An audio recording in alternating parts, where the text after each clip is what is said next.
Freedom is never more than one generation away from extinction. You and I have a rendezvous with destiny. You know what time it is, so sit back and get ready for the Stafford Voice, your dose of conservative in a world of liberal. 3, 2, 1.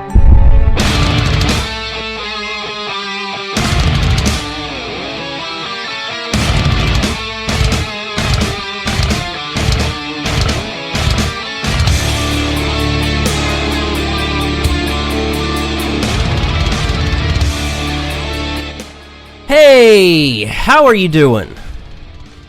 I'm your host, Daniel Stafford, and you're listening to the Stafford Voice, where we are conservative in a world of liberal, and tonight we're going to talk about getting our priorities in check. This is all a matter of priorities. And I want to remind you that there are so many ways to listen. So set the channel wherever you're at as a favorite, whether it's on TuneIn, YouTube, Spreaker, wherever you're at. If you want to get us over on iHeartRadio, well, you guys are going to have to do the work. I can't do that one by myself. I need your guys' help to get over to iHeartRadio. You have to subscribe wherever you're at. Give me a couple of shout-outs on the social media outlet of your choice, and let people know that you want us on iHeartRadio. It's one of our goals this year is to get onto iHeart. Also, I don't want you to get left behind, and that's why I ask you to set this channel as a favorite, because if for some strange, crazy reason you do miss the show, you'll be able to catch the replay, so just sit tight. There is absolutely no need to panic, because I've got you. In the case you aren't already following on social media, you can find me over on the Twitters at Stafford Voice, or on Facebook, Instagram, Snapchat, wherever. Just search for the Stafford Voice and we will be there. If you have problems and you're trying to find us, email me. I will help you get in contact with us whichever way you need to. Our email address is thestaffordvoice@gmail.com. I personally respond to every individual, whether it's nice or not so nice. I reach out. This is our medium. This is how we communicate, and we're having a blast doing this. Now, I talk about priorities because, look, we can talk as much as we want about Colin Kaepernick and how he doesn't stand for the national anthem. We can talk about John, not so much a legend, because he thinks that the national anthem isn't all that good. We could talk about veterans committing suicide right outside the VA. We could talk about how John Kerry thinks it would be nice if the media would just stop talking about terrorism. We can talk about Homeland Security wanting to be in control of elections. We could talk about the court system that's taken a hard left thanks to President Obama. We can also talk about Congress and how they're worried about funding the Zika virus. Because after all, we need to worry about how Congress is going to appropriate funds for the next fiscal year and how we're going to fight the Zika virus. All important issues, and we'll cover them throughout the evening. But here's what I want to do. I want to talk to you about one of my number one priorities. My number one priority is my family. You guys know that you are a part of my family. If you're listening, you are a part of this family whether you want to be or not. We treat you more than just a friend. And lately, what we've been doing is attempting to do our best efforts at vlogging. If you don't know what that is, basically, we take our camera with us wherever we go on the weekends, and maybe if we get a chance, we'll do it during the week. But the evenings are so short and it's so difficult to be able to do show prep, a little bit of show prep and research throughout the week. But it makes it a little difficult to vlog throughout the week. But the weekend, that's kind of our time. And I know most of you, the last thing you would want to do is carry a camera with you and document the time that you're spending with your loved ones. However, that's what I want to do. And I'm having a blast doing it. My wife, you've seen my wife on the last couple of episodes. If you haven't jumped over to the YouTubes, do so. Make sure you subscribe. Share the channel with your friends and your family. Just today, and as a matter of fact, it was only about 30 minutes ago, we walked through the door. We walked through the door about 30 minutes ago because on Labor Day, the Kansas City Symphony puts on a free concert. Actually, they call it, it's kind of like a picnic in the park, if you will. So we decided we were going to go do that. We've never done anything like that. We've never seen a symphony. Yeah, I know, we're young, you wouldn't guess, but we actually enjoy classical music. I know that some of the music on this show is a little more hardcore, but hey, that's me. That's who I am. I enjoy a lot of different types, a lot of different genres of music, and let me just say this. Putting together some sandwiches and some fruit and going and sitting down like as though we're having a picnic. Sitting down with my wife was one of the more enjoyable times of my weekend. And I know that it seems like it's been forever since we've talked. But I hope that with the vlogs, you're feeling a lot more connected.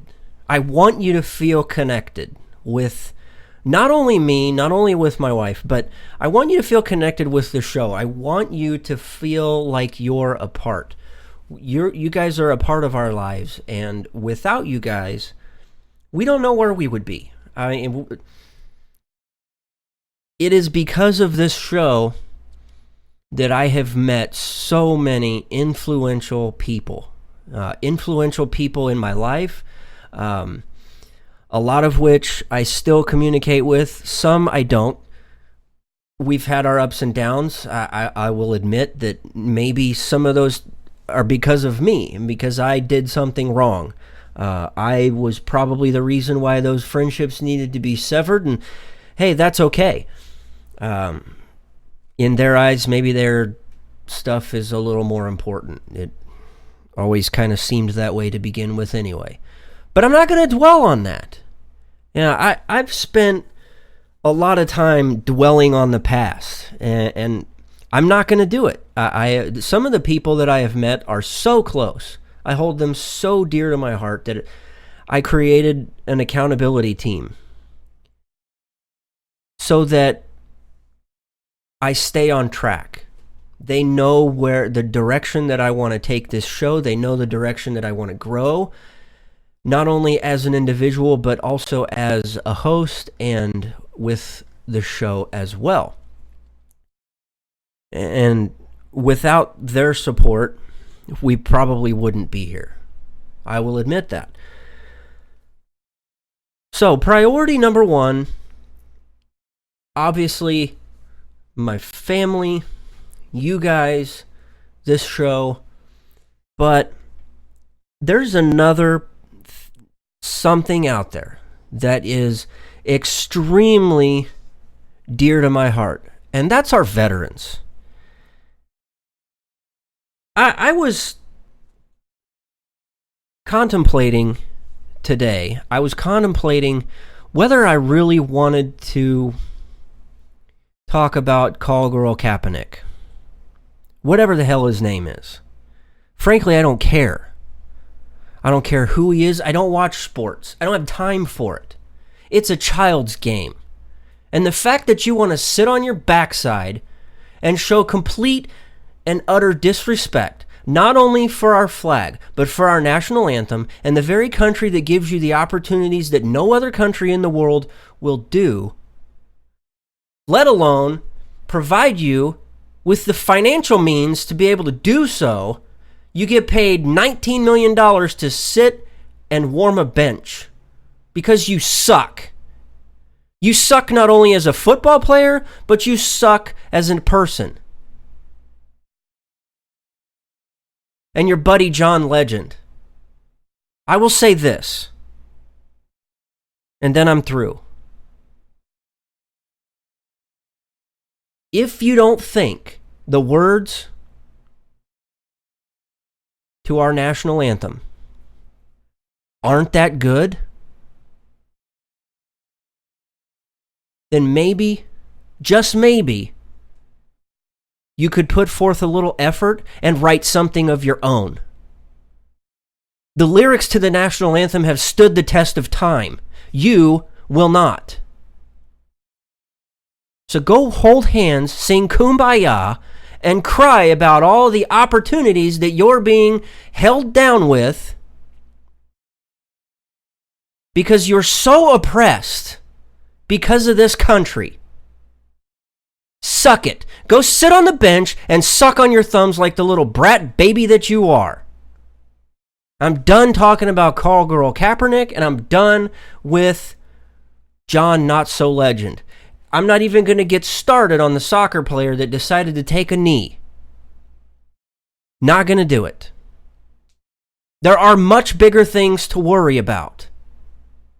Yeah, whatever. You've got First Amendment rights that protect that, to protect you to be able to sit down.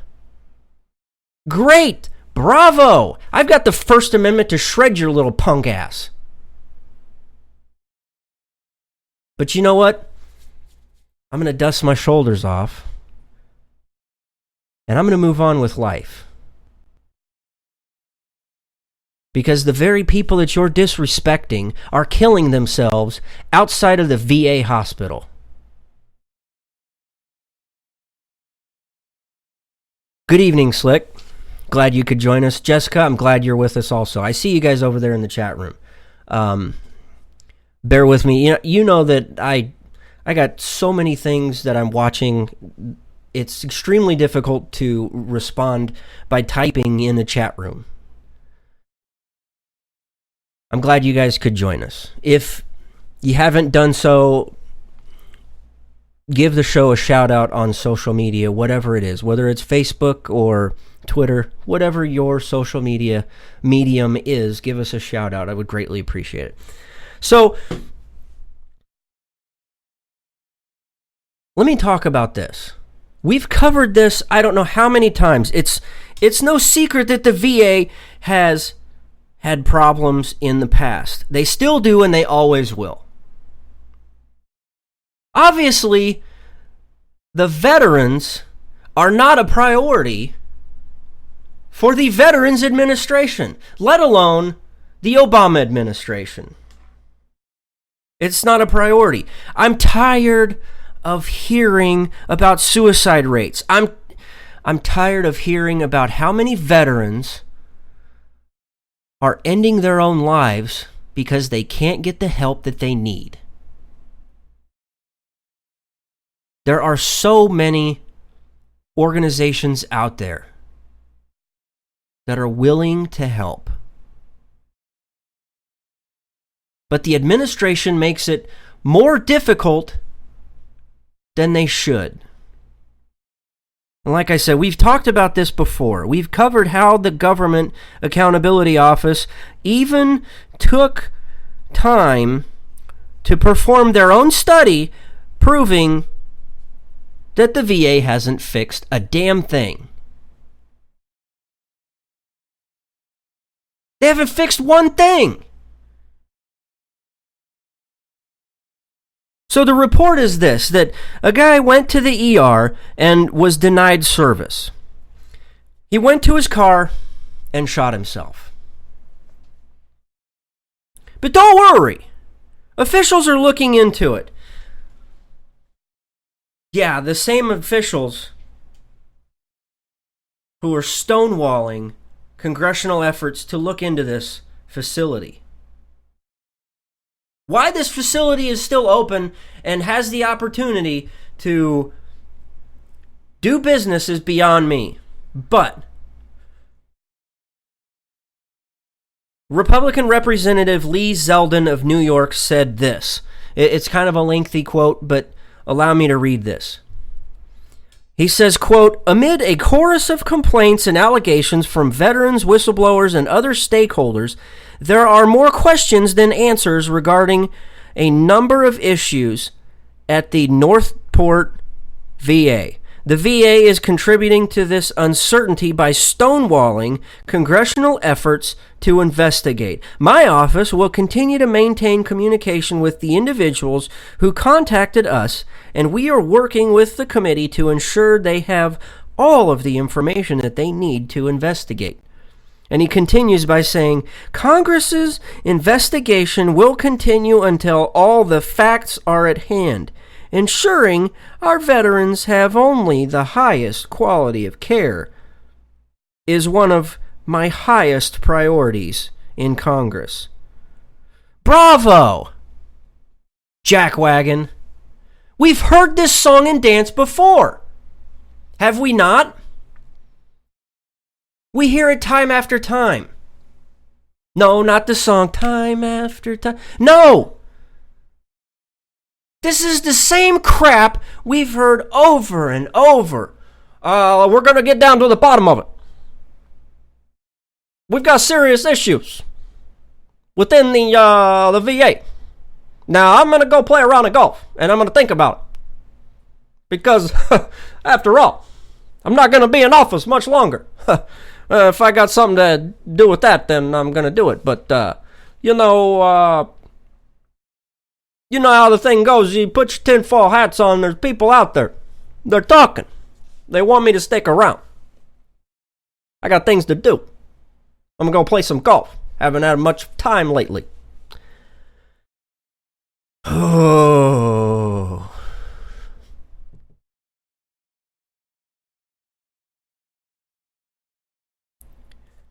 Congress will continue to investigate until they have all of the facts.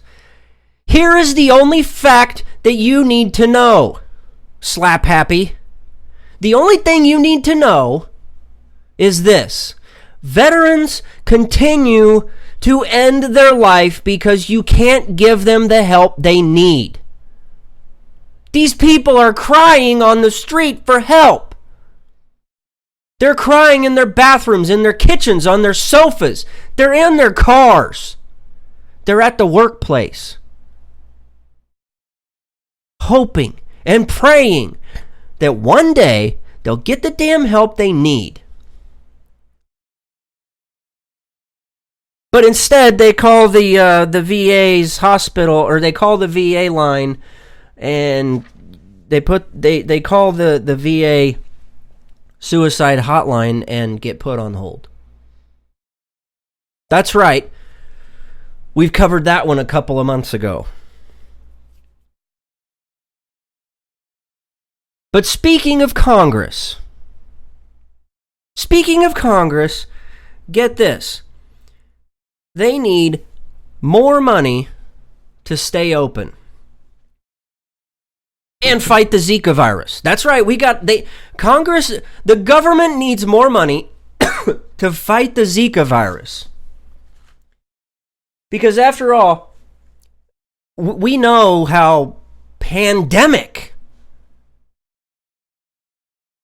and worldwide the Zika virus is. I mean, people are dying left and right here. You can't drive down the highway without dodging bodies. Oh, maybe that's because of Black Lives Matter. I'm sorry, I'm getting my facts mixed up here. Maybe I'm getting a little off topic. Oh, no. Look, this crap's really getting old. It's really getting old that the government has not made it a priority to figure out how to fund themselves. I have a budget. This show has a budget. We can't do this show without your help. I mean, it's up to you guys. I mean, it's completely listener funded and listener supported. So if you want to donate money, that's fine. It's great. I applaud it. We can't do this show without you guys. Just like the government can't operate without you. But they need more. It's not enough that they continue to say this every single time they've got to put together these stupid little bills, continuing resolutions, and cry that they need more money. The House and the Senate, when they come back, will have less than 4 weeks. 4 weeks to pass another temporary spending bill to keep them operating past October 1st. Now, this is their number one agenda after being on a 7-week recess. These a-holes have been on recess for 7 weeks. 7! That's 2 months! What the hell were they doing?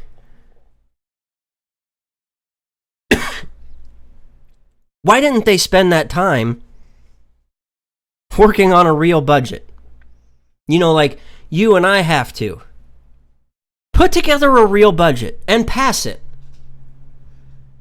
If you're that scared of the president, then you've got even worse problems. You're scared that he's gonna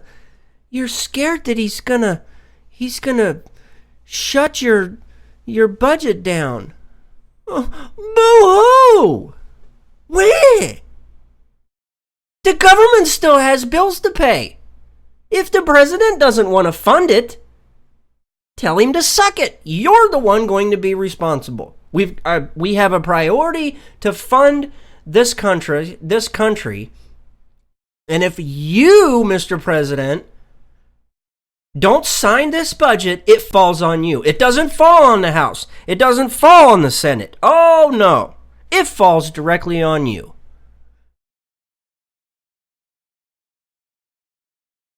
But seriously, in regard to what they're going to hash out over the next couple of weeks, they've only got a couple of weeks to do this.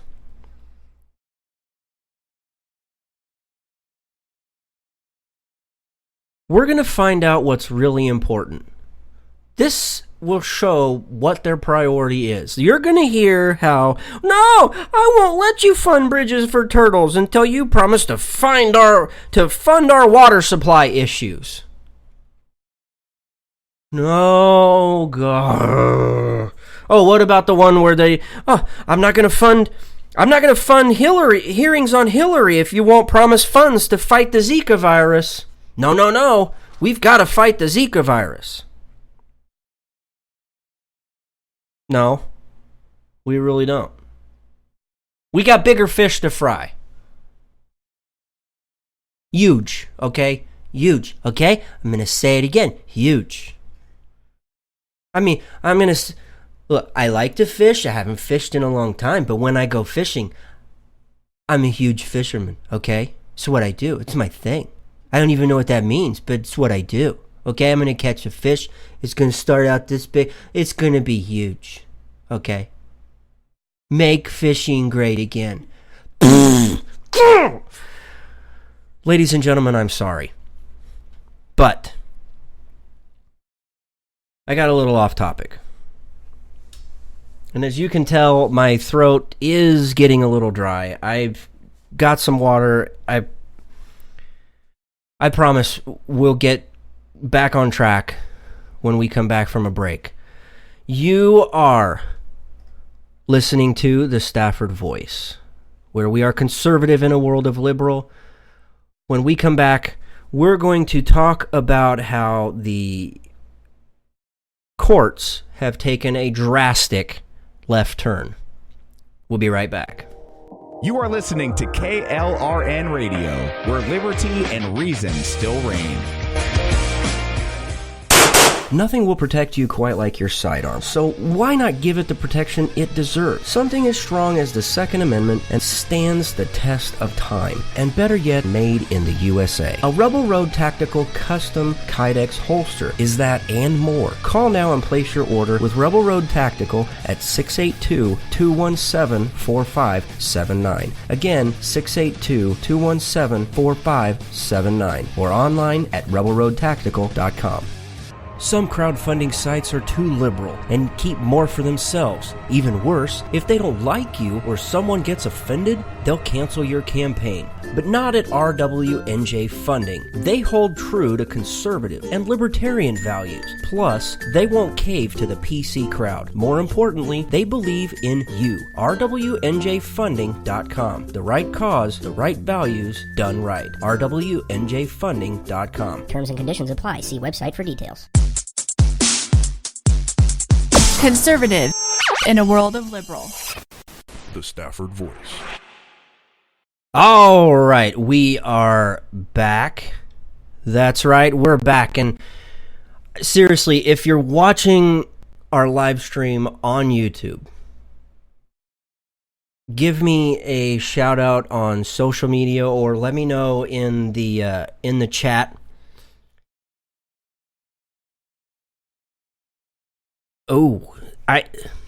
Okay, yes. One of the guys that helps support this show, Slickery Trigger. You guys know him. He is him and his wife own and operate Rebel Road Tactical. And he just said in the chat room that they have 12 new holster designs coming out in October. That's awesome. I can't wait. Slick, I'm so honored and I'm so proud of you. I really am. To see how much Rebel Road Tactical has grown over the last 6 months or more, it is humbling to see how much hard work you guys have put into that. It really is awesome. Now, before we went to break, I told you we were going to talk about the courts taking a hard left turn. One of the things that they have talked about, they being the all of the pundits out there, you got Trump and Hillary talking about this, that this election all boils down to saving the Supreme Court. It's all about saving the Supreme Court. That's what they say. But let me put it this way. While you're looking one way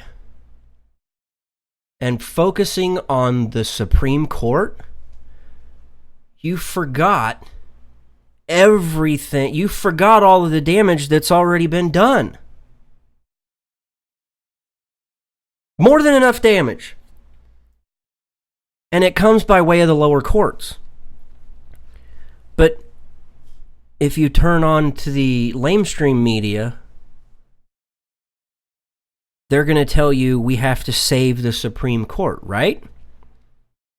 True to some extent, but I mean, don't get me wrong, we have to keep an eye on the Supreme Court. But look at this. During his 2 terms, President Obama has appointed hundreds of justices to the lower federal courts. 329 to be exact. 329 all have lifetime appointments. This is one of the key factors to Obama's legacy. Forget about Obamacare. That thing was shot down as a blaze of glory the day that it was first announced. We've got the largest healthcare providers out there right now saying that basically at the end of the year, towards the end of this year, they're done. They can't handle it anymore. It costs way too much. By the way, I see you, Rick, hanging out in the chat room. I see you. Hope you're having a good evening. Hopefully you guys didn't fall down the crack that opened up in Oklahoma over the weekend. That was absolutely ridiculous. We felt that little earthquake all the way up here in Kansas City. They felt it all the way up towards Nebraska, if my mind serves me correctly. But I'm getting off topic. So, part of Obama's legacy is the damage that he's done to the courts. Take, for instance, the Fourth Circuit. This is one level below the Supreme Court. It was once viewed as one of the most conservative appellate courts. Okay? But it has taken a drastic left turn with Democratic appointees outnumbering Republican counterparts 2-1. 2-1. That is the court right below the Supreme Court. 2-1. But yet, if you turn the lamestream media on, they're going to tell you it's all about the Supreme Court. All of these lower courts see these cases long before they ever make it to be considered for the Supreme Court to take a look at.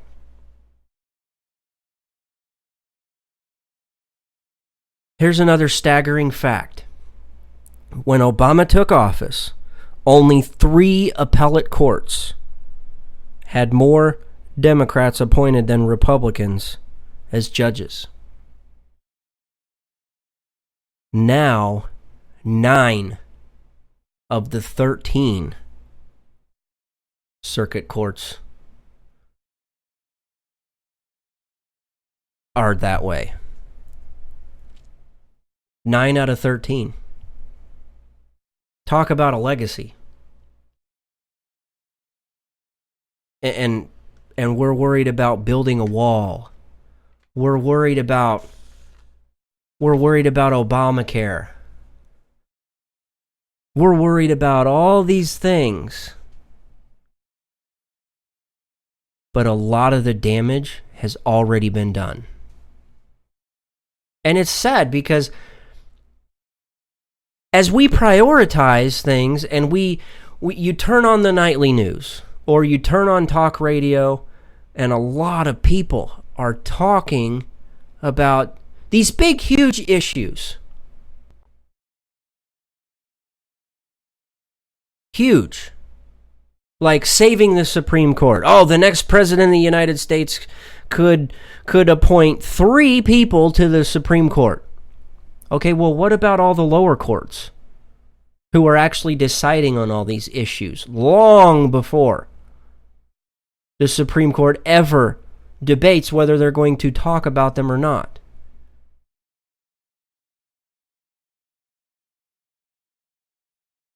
We're going to repeal Obamacare, or we're going to save Obamacare by letting the government take over all of it. One candidate's view, we're going to take over the whole thing, let the government do it all, versus another candidate out there that says they're going to repeal it day one. Okay, great, whatever. Talk is cheap, chump. Okay? You're a chump. Needless to say, how many people out there are on the verge of losing their health care because healthcare providers are done and strapped financially because of Obamacare and the damage that it's done. You're the one suffering. I'm suffering. These elected officials don't suffer like you and I. The richest counties in America surround Washington, D.C. How is it that an elected official who gets paid $100,000 to $200,000 a year, 2 or 3 years later, we find out is a millionaire, multimillionaire? How? They're sucking the thumb. They're sucking somebody's thumb.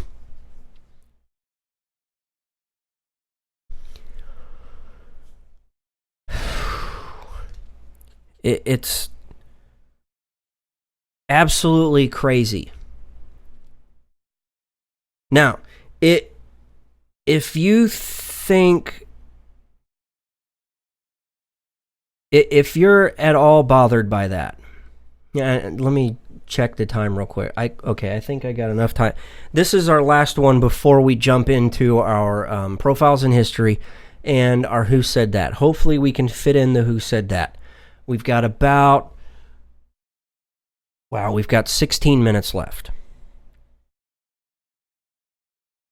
You know what? We're going to hold off on that one. We'll cover that one next week. And Slick, I 100% agree with you. No, it's not a thumb they're sucking, okay? I have to police myself. In the chat room, it's not so much policed. But because of the whole YouTube stuff that's going on and the potential that this could be heard in other places, we have to police ourselves. Oh,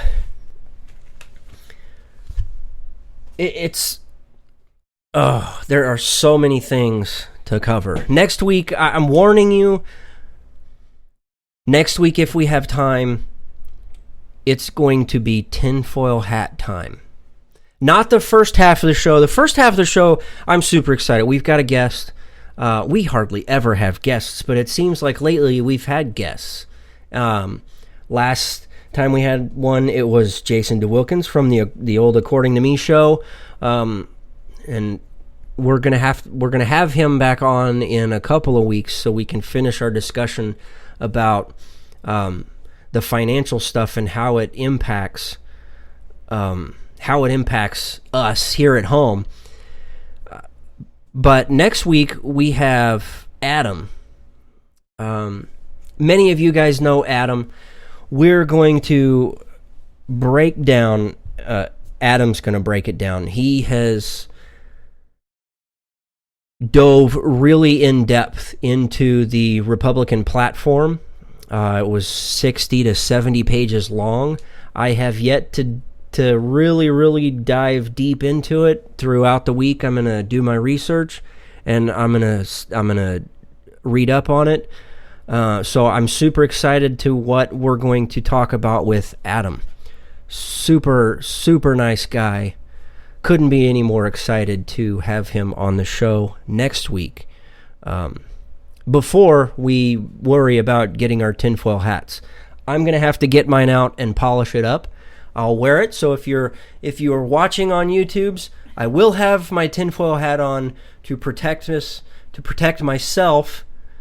You may want to get yours out, polish it up. It's straight out of Cuckooville. Where am I at on time? We're good. We got 13 minutes. Okay. Profiles in history. He was your normal, everyday guy turned politician who never forgot about those he represented and their opinions. Abraham Clark was born on February 15th, 1726, in Elizabethtown, New Jersey. Early on, he was recognized as the frail kid who read rather than get the farm work done. His father was quick to note that he liked math and hired a tutor to teach Abraham to become a surveyor. As a surveyor, he taught himself law and went into practice. It was a pretty natural fit for someone who enjoyed dealing with disagreements between neighbors. Now, while he never officially became a lawyer, he became pretty popular, becoming known as the, quote, poor man's counselor. When poor people couldn't afford a lawyer, Abraham would offer to defend them. This only increased his popularity. And around the year 1749, Clark married Sarah Hatfield, where together they would have 10 children. And it was around this time where Abraham entered the political arena as a clerk of the provincial assembly. Later, he became the High Sheriff of Essex County, and in 1775 he was elected to the Provincial Congress and was a member of the Committee of Public Safety. Now, early on in 1776, the New Jersey delegation sent to the Continental Congress was opposed to independence. Now, things got heated, and the state convention replaced all their delegates with those who favored this separation from Great Britain. Now, being vocal with his opinion that the colonies should have independence, Clark was appointed on June 21st, 1776, with John Hart, Francis Hopkinson, Richard Stockton, and John Witherspoon.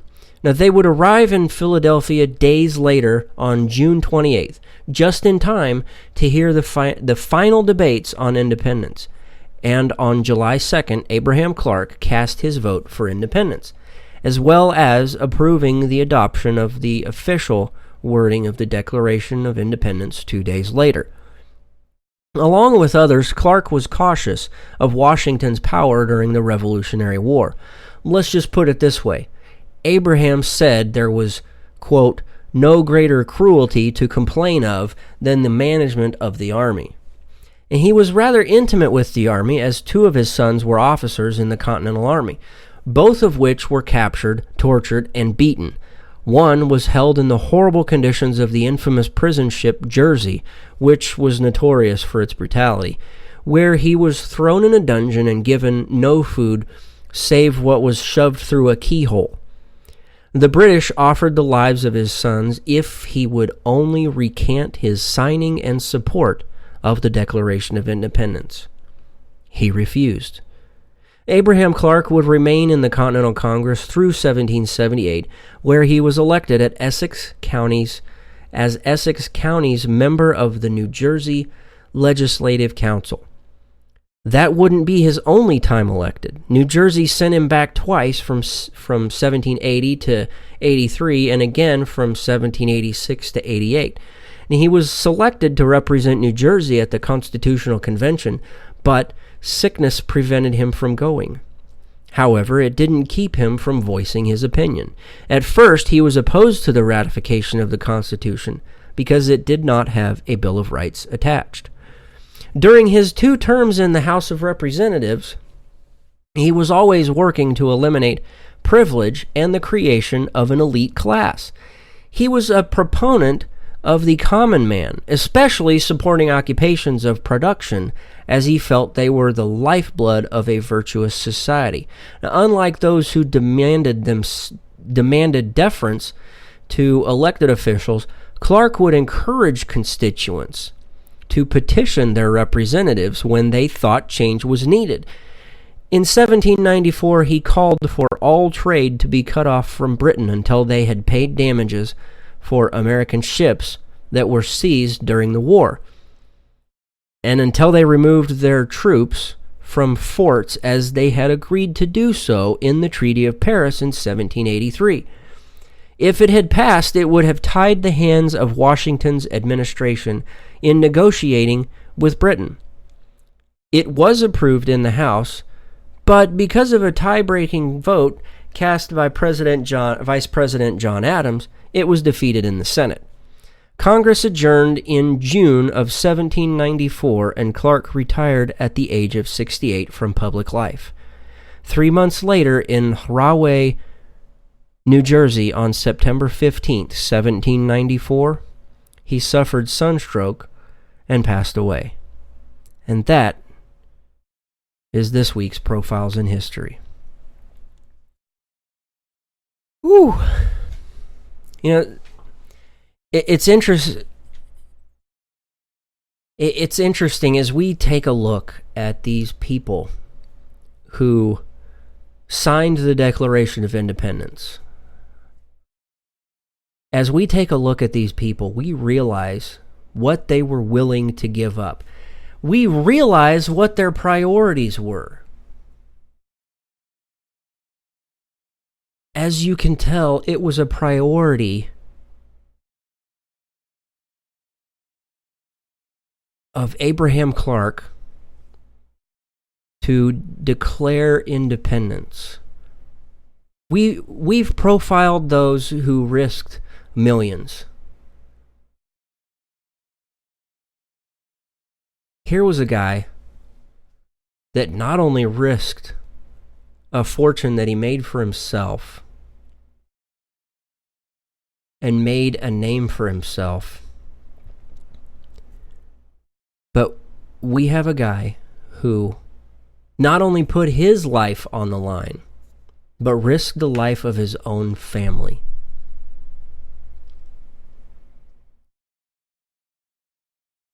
Where are your priorities? Where are mine? Would I do that? You bet your ass I would. I would suit back up in a heartbeat. If that's what I was called again to do, that's what I would do. I wouldn't hesitate. My wife would tend to disagree. She wouldn't want me to, but she knows what's at stake as well. And I know that you guys feel the same way. I'm checking the time, and yeah, we're able to fit it in. Let's see what we got.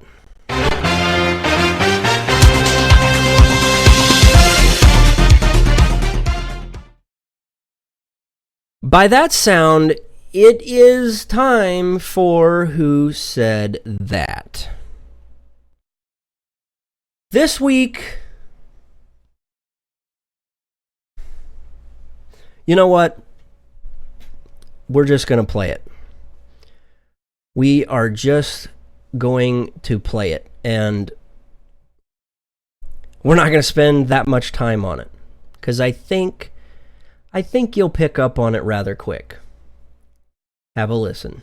Today, only hours ago, on his plane, Donald Trump said this.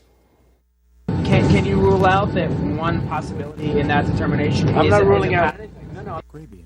Not ruling out anything, or in other words, a firm maybe. But listen to what the Republican presidential nominee told our Anderson Cooper just on August 25th. So if they haven't committed a crime, is there going to be a path to legalization? I'm talking about citizenship. No, there's not a path. There is no path to legalization. You talked about paying back taxes people on Kennedy. leave the country. Well, when they come back in, if they come back in, then they can start paying taxes. So they still have to leave the country. But there is no path to legalization unless they leave the country and come back. There is no path unless they leave the country and then come back.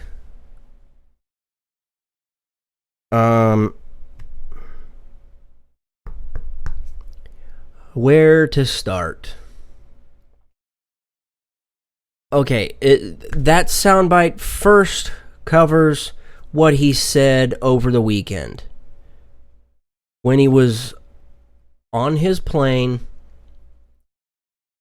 flying out to another rally, and he was asked about the whole illegal immigration crap. The illegal immigration debate has been ongoing since the 50s and before. It's a problem that's not going to be fixed like that. Not going to happen. You can talk about building a wall all you want. Is that going to stop it? No. They'll swim across, they'll run across, they'll climb across. They'll dig a hole and tunnel their way over.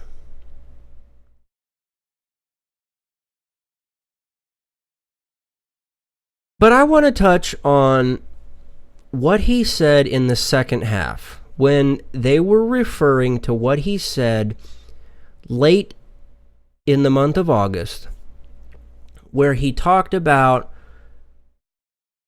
there's no path to citizenship unless they leave and then come back. Correct me if I'm wrong, but is this not the same thing that everyone chided Romney over in 2012 when he referred to people self-deporting?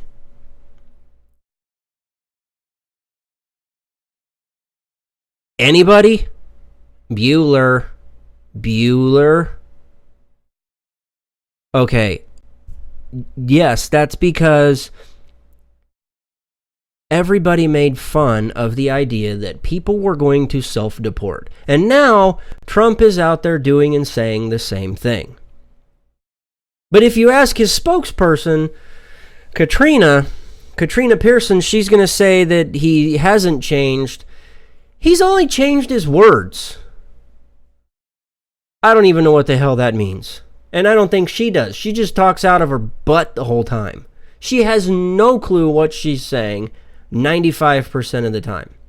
The other 5%, I think she just makes it up and knows that she does. It's when you are asked to be a panelist and people laugh at you because you say completely dumb and idiotic things, it's time to figure out what's really going on. Now, unfortunately, that is all the time we have for this week. And God willing, the Stafford Voice will be back next week.